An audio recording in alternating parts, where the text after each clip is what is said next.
In May of 1969, American soldiers were ordered to climb a mountain that seemed determined to kill them. Hill 937 rose from the jungle of the A Shau Valley like a wall of mud, trees, and tangled vines. The slopes were so steep that men sometimes had to claw their way upward with their hands. Every step upward exposed them to machine guns hidden in the foliage above. The defenders could see everything. The attackers could see almost nothing. Day after day, U.S. infantry climbed the hill under rain, artillery smoke, and relentless fire from North Vietnamese bunkers carved into the mountain itself. Men fell. Units withdrew. And then the order came again. Climb the hill. Eventually, the Americans captured the summit. But what happened next turned the entire battle into one of the most controversial moments of the Vietnam War. And the question still lingers. Why fight so hard for a hill that would soon be abandoned? In early May of 1969, the Vietnam War had already been raging for more than a decade. American forces had been fighting in the country in large numbers since 1965, and by the end of the decade the conflict had reached a brutal stalemate. Massive firepower, advanced aircraft, and superior technology had not delivered the decisive victory that many in Washington had expected. Instead, the war had become a grinding contest of endurance fought in jungles, mountains, rice paddies, and remote valleys scattered across South Vietnam. One of the most dangerous of those valleys lay near the Laotian border. The A Shau Valley stretched roughly 40 kilometers along the western edge of South Vietnam, forming a narrow corridor between steep mountains and thick jungle. To American planners, the valley represented one of the most important infiltration routes used by the North Vietnamese Army. Supplies, weapons, and entire regiments moved through this region along branches of the Ho Chi Minh Trail, slipping across the border from Laos and disappearing into South Vietnam's interior. For years, American commanders had tried to disrupt this flow. Airstrikes pounded the jungle relentlessly. B-52 bombers dropped enormous payloads in an effort to crush supply routes hidden beneath the dense canopy. Helicopter assaults inserted infantry units into remote clearings to search for enemy positions. Yet the valley remained stubbornly in enemy hands. But that wasn't the real problem. The terrain of the A Shau Valley favored the defenders almost perfectly. The mountains, rising along its edges, were steep, heavily forested, and riddled with natural cover. Any force occupying the high ground could observe movement along the valley floor while remaining almost invisible to aircraft or artillery observers. Even when American reconnaissance aircraft detected signs of enemy activity, identifying the exact location of North Vietnamese troops hidden beneath the jungle canopy was extremely difficult. Among these mountains stood a peak that American soldiers would soon know all too well. Hill 937. The number came from its elevation in meters above sea level, a standard military naming system used by U.S. forces in Vietnam. On a map it looked like just another point of high ground along the ridgeline that dominated the valley. But the reality was far more intimidating.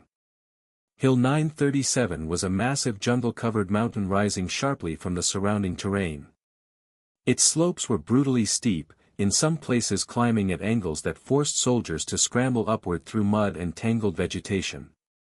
Thick bamboo, vines, and towering trees blocked visibility to just a few meters in any direction.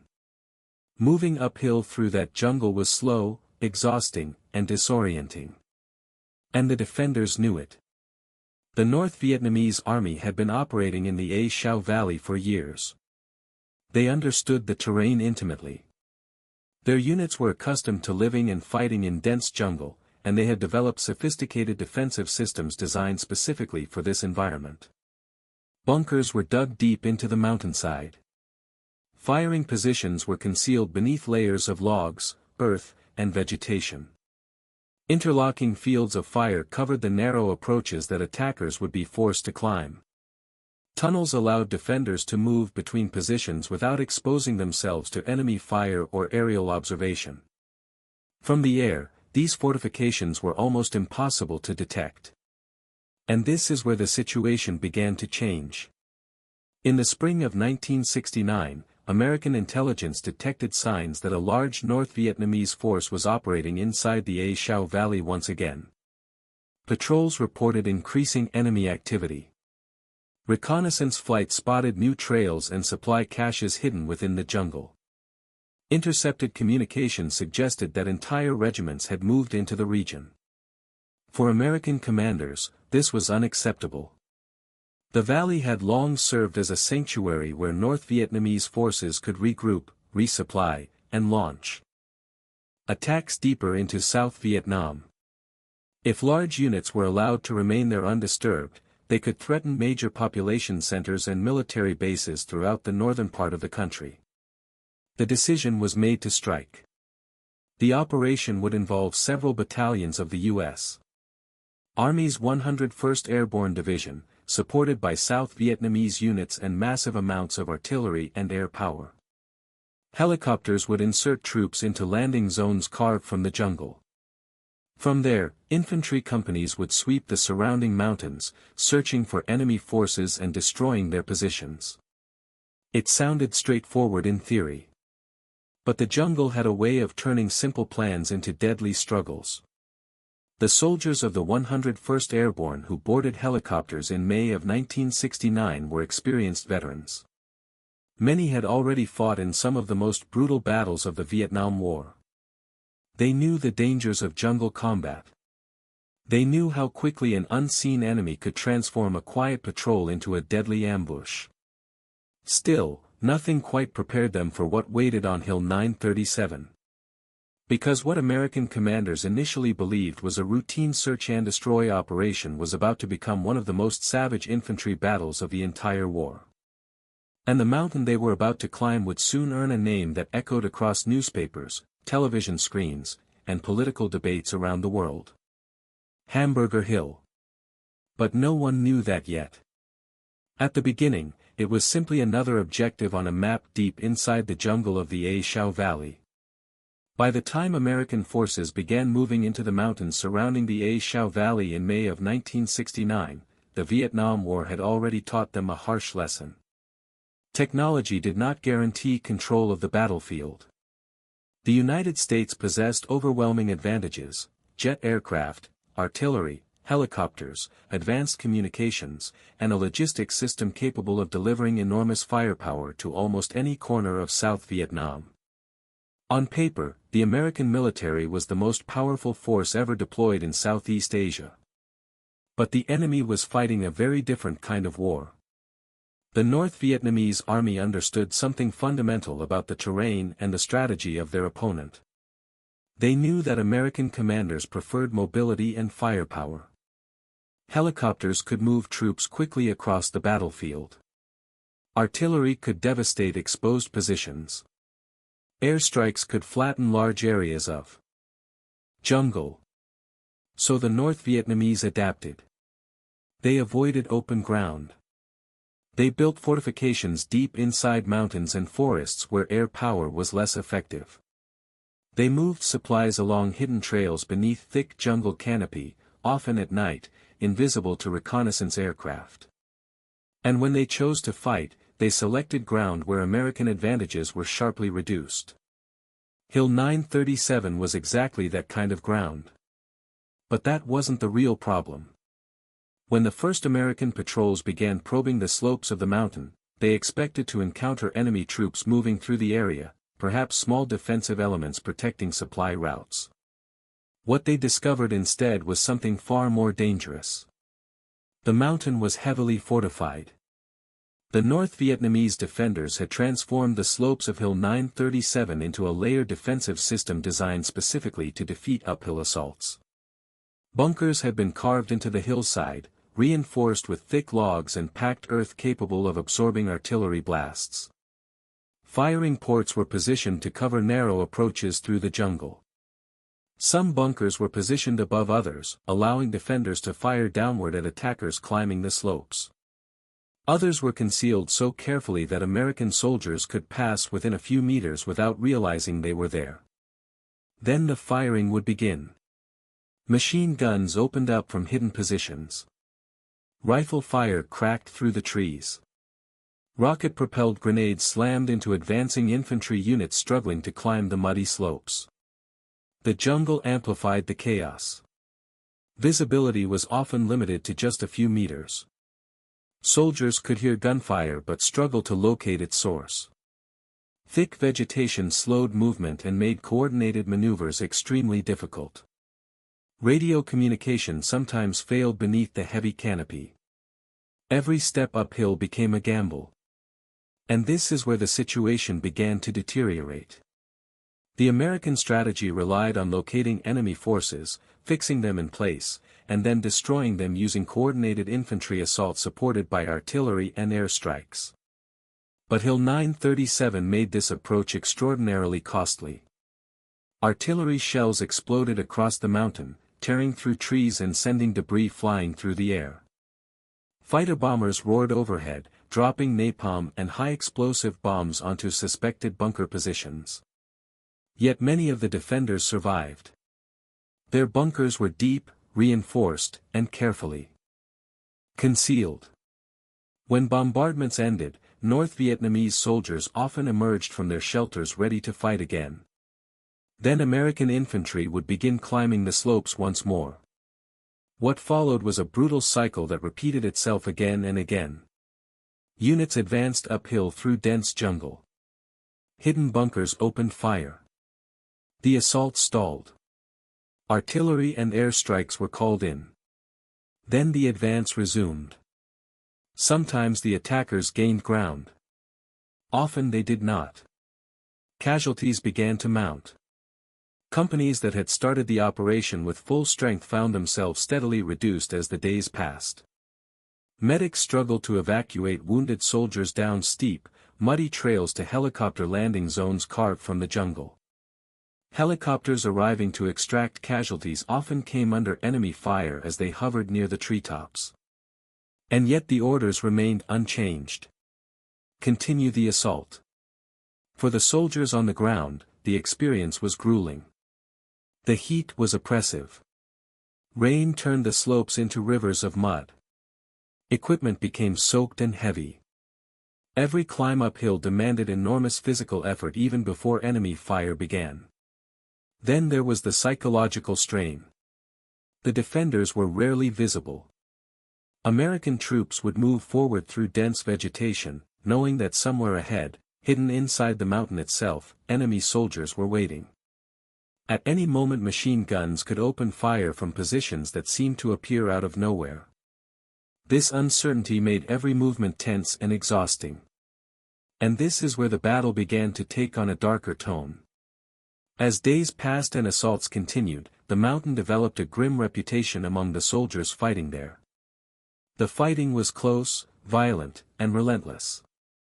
Bodies were carried down the slopes while replacement units were flown in to continue the attack. One soldier later described the experience in blunt terms. It felt like the mountain was grinding men up. What happened next would turn this brutal fight into one of the most controversial battles of the Vietnam War. Because despite the mounting casualties and the stubborn resistance of the defenders, the American command made a decision. They would take the hill. No matter how many assaults it required. By the fourth day of fighting, something about Hill 937 began to puzzle the American commanders studying maps and situation reports. The resistance was far stronger than expected. Initial intelligence had suggested that small North Vietnamese elements were operating in the area, perhaps a battalion at most. But the volume of fire coming from the mountain told a very different story.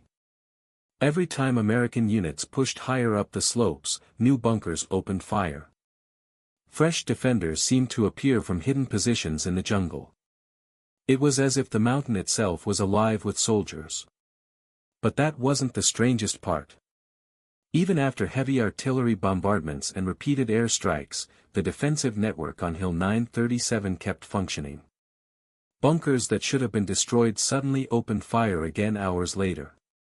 Machine guns thought to be neutralized resumed firing as American troops advanced. Something about the defensive system was far more complex than anyone had anticipated. As reconnaissance patrols fought their way higher up the slopes, a clearer picture began to emerge. The North Vietnamese were not simply defending the hill with scattered positions. They had built an entire fortress inside the mountain. Bunkers were arranged in multiple defensive layers. Some were positioned near the crest of the hill, commanding long views down the slopes. Others were placed halfway down the mountain, covering the likely routes that attacking infantry would have to use. Still others were hidden near the base, positioned to ambush troops before they even reached the upper slopes. The bunkers were connected. Tunnels and covered trenches allowed defenders to move between positions while remaining protected from artillery and airstrikes. When one position came under attack, soldiers could withdraw through underground passages and reappear somewhere else along the defensive line. This gave the defenders a terrifying flexibility. American units might spend hours fighting to destroy one bunker complex, only to encounter another one farther up the slope. Even when positions were cleared, fresh defenders could move back into them through the tunnel network once the attackers passed by. But the mystery went deeper. The intensity of the resistance suggested that Hill 937 was being defended by an unusually large and determined force. Prisoners captured during the fighting began to reveal fragments of information that made the situation clearer. The mountain was occupied by elements of the North Vietnamese Army's 29th Regiment. This was not a small screening force guarding a supply trail. It was a full combat regiment, made up of experienced soldiers who had fought Americans before.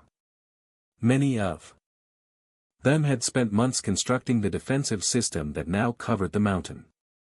They had prepared this battlefield carefully. Logs for bunker roofs had been cut from nearby forests and dragged up the slopes. Earth had been packed tightly around firing positions to absorb explosions. Fields of fire had been measured and cleared through the jungle so machine guns could sweep the approaches. The defenders knew exactly where the attackers would come from. And this is where the mystery became even more troubling. Why were they defending the hill so fiercely?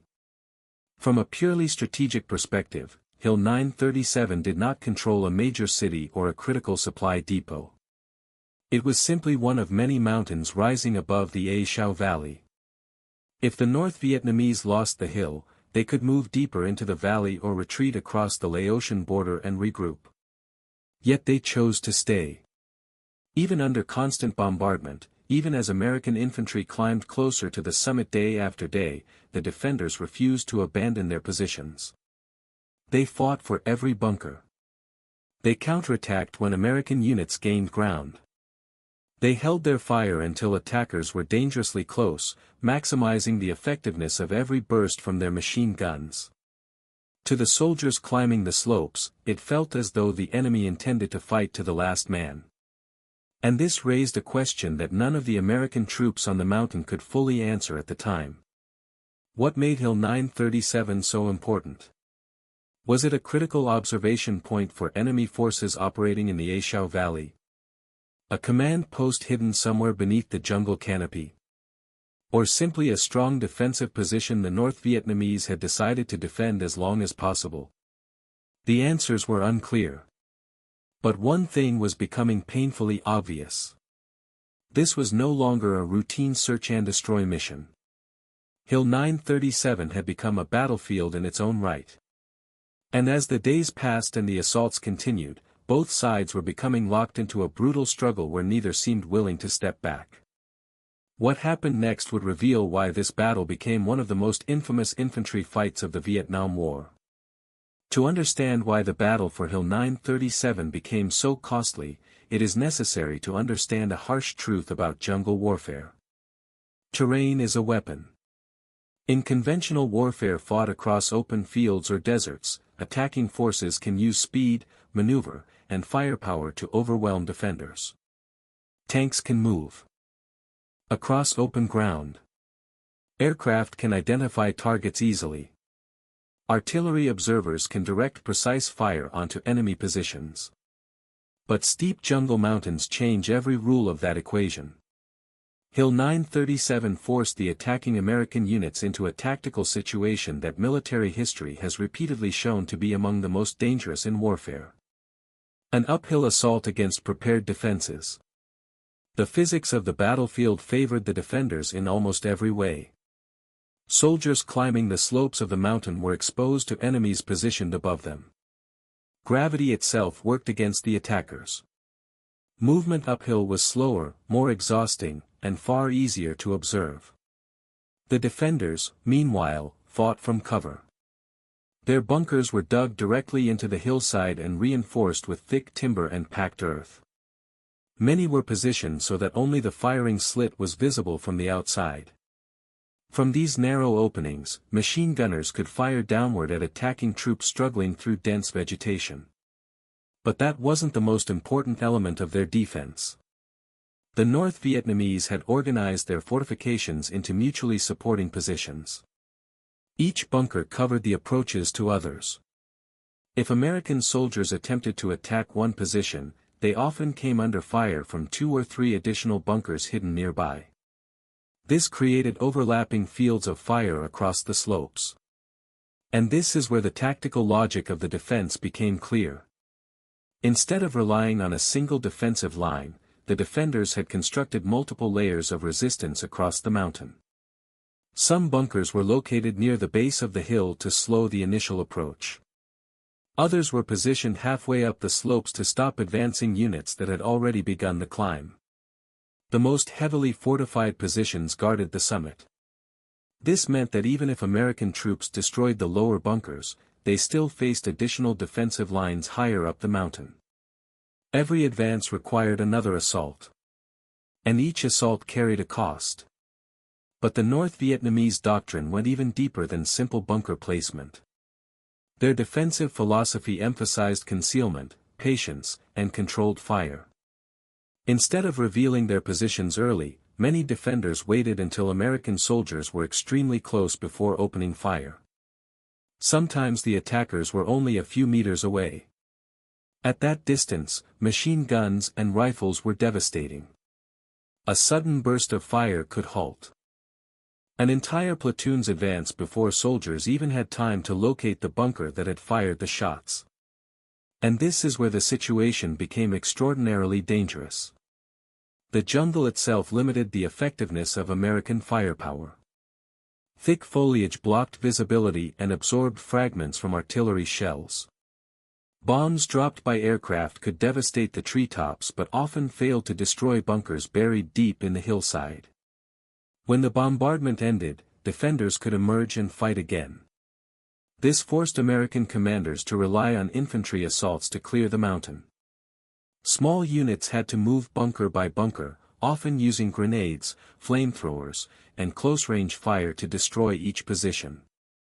Every meter gained required direct combat. And this is where the battle revealed its brutal rhythm. American troops would advance uphill through mud and tangled vegetation. A hidden bunker would open fire. The advance would stop. Grenades and rockets would be used to destroy the position. Then the soldiers would move forward again. Sometimes only a few meters. But what happened next surprised everyone. Even after hours of fighting and bombardment, the defenders continued to resist with extraordinary determination. They shifted between bunkers through hidden trenches and tunnels. They counterattacked when opportunities appeared. They reoccupied positions that American troops believed had already been cleared. The defensive system was flexible, resilient, and perfectly suited to the terrain.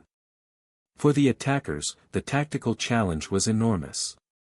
Units had to maintain cohesion while climbing steep slopes under fire. They had to coordinate artillery strikes without hitting their own troops who were often dangerously close to enemy positions. Communication through dense jungle was unreliable. Visibility was limited. And the enemy seemed to be everywhere. But the doctrine behind the American assault was equally clear. Control of the high ground mattered in the A Shau Valley. As long as the North Vietnamese occupied these mountains, they could observe movement below and maintain secure routes for infiltration. To disrupt that network, the hill had to be taken. And so the order remained unchanged. Climb the mountain. Destroy the bunkers. Capture the summit. The logic was brutally simple. The execution would prove far more difficult.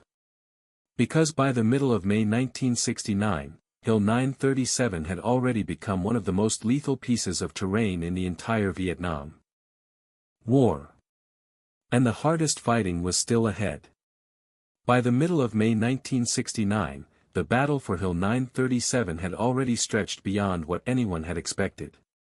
The operation began as a sweep through the mountains surrounding the A Shau Valley.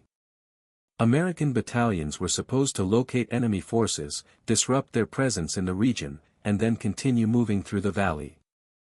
Instead, the discovery of the fortified mountain had turned the mission into something very different. A full-scale battle for the summit. The primary American unit tasked with the assault was the 3rd Battalion of the 187th Infantry Regiment, part of the 101st Airborne Division. Many of the soldiers were young, but they were not inexperienced. By 1969 the division had already fought across numerous battlefields in Vietnam. Their commander understood what the mountain represented. If the North Vietnamese 29th Regiment had invested so much effort building defenses on Hill 937, they intended to hold it.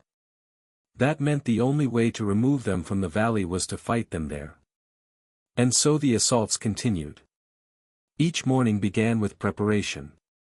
Artillery batteries positioned miles away opened fire on the mountain. Shells crashed into the jungle, sending towering plumes of dirt and shattered trees into the air. Fighter bombers roared overhead, dropping high-explosive bombs and napalm onto suspected bunker positions. For a moment, the entire mountain seemed to explode. Then the infantry moved.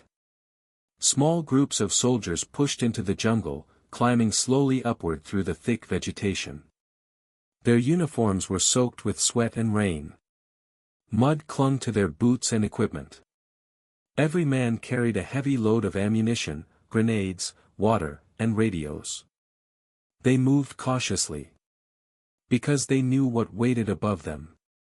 But this is where the story becomes extraordinary. The defenders rarely revealed themselves early. Instead they waited until the attackers were already deep on the slopes before opening fire. Suddenly machine guns erupted from concealed bunkers. Rifle fire snapped through the trees. Explosions from rocket-propelled grenades shook the jungle. The quiet climb instantly turned into chaos. Platoons hit the ground, searching desperately for the location of the bunkers firing down on them. Squad leaders shouted orders over the radio while medics crawled through the mud toward wounded soldiers. Then the fight closed to terrifying distances. To destroy the bunkers, American soldiers often had to approach within a few meters. Grenades were thrown into firing ports. Riflemen poured automatic fire into openings barely visible through the vegetation. Sometimes flamethrowers were used to burn out defenders hidden inside the hillside. It was brutal, intimate combat. And every meter of ground had to be taken by force. But the defenders refused to collapse. Even after losing bunkers, North Vietnamese soldiers often fell back through hidden trenches and tunnels to new positions higher up the slope. As soon as the Americans moved forward again, fresh gunfire erupted from another concealed location. The mountain seemed endless. Day after day, American units fought their way upward only to be stopped again. Reinforcements were flown into nearby landing zones as casualties mounted. Helicopters braved enemy fire to evacuate the wounded from narrow clearings hacked out of the jungle. Sometimes the weather made the situation even worse. Rainstorms swept across the valley, turning the slopes into rivers of mud. Soldiers slipped and struggled to maintain their footing while climbing. Weapons became coated in dirt. Radios crackled with static beneath the heavy canopy. Still the assaults continued. And then came the moment when the battle reached its peak. On May 20th, after nearly 10 days of fighting, American commanders organized a coordinated assault involving multiple companies attacking from different directions. The plan was simple: converge on the summit and overwhelm the remaining defenders. Artillery once again pounded the mountain. Helicopter gunships strafed the upper slopes. Then the infantry began the final climb. The fighting that followed was savage. American soldiers pushed through the last defensive positions just below the summit. Bunkers were cleared one by one. Machine guns fired almost continuously as both sides fought at close range inside the tangled jungle near the top of the mountain. Some defenders launched desperate counterattacks. Others fought from inside bunkers until grenades and rifle fire silenced them. By the afternoon, the surviving North Vietnamese soldiers began to withdraw from the summit. After 10 days of relentless combat, the American troops finally reached the top of Hill 937. The mountain was theirs. But the cost had been staggering. More than 70 American soldiers had been killed during the battle. Hundreds more were wounded. The slopes of the mountain were littered with destroyed bunkers, shattered trees, and the bodies of soldiers from both sides. When reporters later asked the men who fought there what the battle had been like, many struggled to describe it. One soldier gave an answer that captured the brutal reality of the fight. He said the mountain had chewed men up like a meat grinder. Soon the name spread through the ranks. Hamburger Hill. And it would become one of the most controversial battles of the entire war. The final assault on Hill 937 succeeded for a combination of reasons that only became clear when the battle was studied afterward. On the surface, it looked like a simple outcome. American forces climbed the mountain repeatedly until the defenders were forced to withdraw. But the reality was more complex. The battle was shaped by terrain, persistence, and a gradual breakdown of the defensive system that had initially made the mountain so formidable. Hill 937 gave the defenders a powerful advantage at the beginning of the battle. They occupied higher ground, fought from fortified bunkers, and controlled the narrow approaches up the mountain. Every American assault had to move uphill through thick jungle, often under direct fire from positions that were almost impossible to see. That advantage made the early attacks extremely costly. But over time, the American approach began to erode the defensive network piece by piece. The key factor was pressure applied from multiple directions. Instead of relying on a single avenue of advance, American commanders gradually pushed infantry units onto different slopes of the mountain. Companies approached from several sides, forcing the defenders to spread their forces across a wider perimeter. This reduced the concentration of fire that had initially halted the assaults. But that wasn't the only change. Artillery and air power, while not always capable of destroying bunkers outright, had a cumulative effect on the defenders. Thousands of shells and bombs struck the slopes of the mountain during the 10 days of fighting. Trees were shredded, trenches collapsed, and defensive positions were repeatedly shaken by explosions. Even well-built bunkers could not remain intact forever under that level of bombardment. Over time, some defensive positions were weakened or exposed. Others were abandoned as the fighting shifted higher up the slopes. Each time American troops cleared a bunker complex, the defenders lost another layer of protection. This gradual destruction of the defensive network changed the geometry of the battlefield. Positions that had once supported each other began to fall silent. Machine guns that had once covered key approaches were destroyed or forced to relocate. As American troops pushed higher, they could begin firing downward at the remaining defenders, reversing the original advantage held by the North Vietnamese. And this is where the final assault became possible. By May 20, American units had climbed close enough to the summit that the defenders could no longer maintain the same overlapping fields of fire that had protected the mountain earlier in the battle. Many bunkers had already been destroyed in the lower defensive belts. The remaining defenders were concentrated near the crest. When multiple American companies attacked simultaneously from different directions, the defensive system could no longer absorb the pressure. Units approaching from separate slopes prevented the defenders from shifting forces easily between positions. The bunker network that had once functioned as a coordinated system began to fragment. But what happened next reveals something important about the nature of the battle. The North Vietnamese did not collapse in a single moment. Instead, they fought stubbornly even as their defensive system broke apart. Some bunkers were held until the last moment. Others were abandoned only after grenades and close-range fire made them impossible to defend. Many defenders withdrew only when it became clear that the summit itself could no longer be held. The final American advance succeeded not because the defenders were weak, but because their defensive structure had been worn down through days of relentless combat. And this is where the tactical lesson of Hill 937 becomes clear. Prepared defenses on steep terrain can impose enormous costs on attacking forces, even when the attackers possess superior firepower and numbers. Every natural advantage of the battlefield favored the defenders at the beginning of the fight. Yet the battle also demonstrated another principle of warfare. Persistence can eventually break even well-prepared defensive positions if enough pressure is applied from multiple directions over time. The American forces attacking Hill 937 maintained constant pressure on the defenders for 10 consecutive days. Every destroyed bunker reduced the strength of the defensive network. Every advance forced the defenders to retreat to a smaller area of the mountain. Eventually, the defensive system ran out of space. But that wasn't the most important lesson. Because when military analysts later examined the battle, they realized that the tactical victory on Hill 937 raised a far more uncomfortable strategic question. Was the mountain worth the cost required to take it? That question would soon echo far beyond the jungle slopes of the A Shau Valley.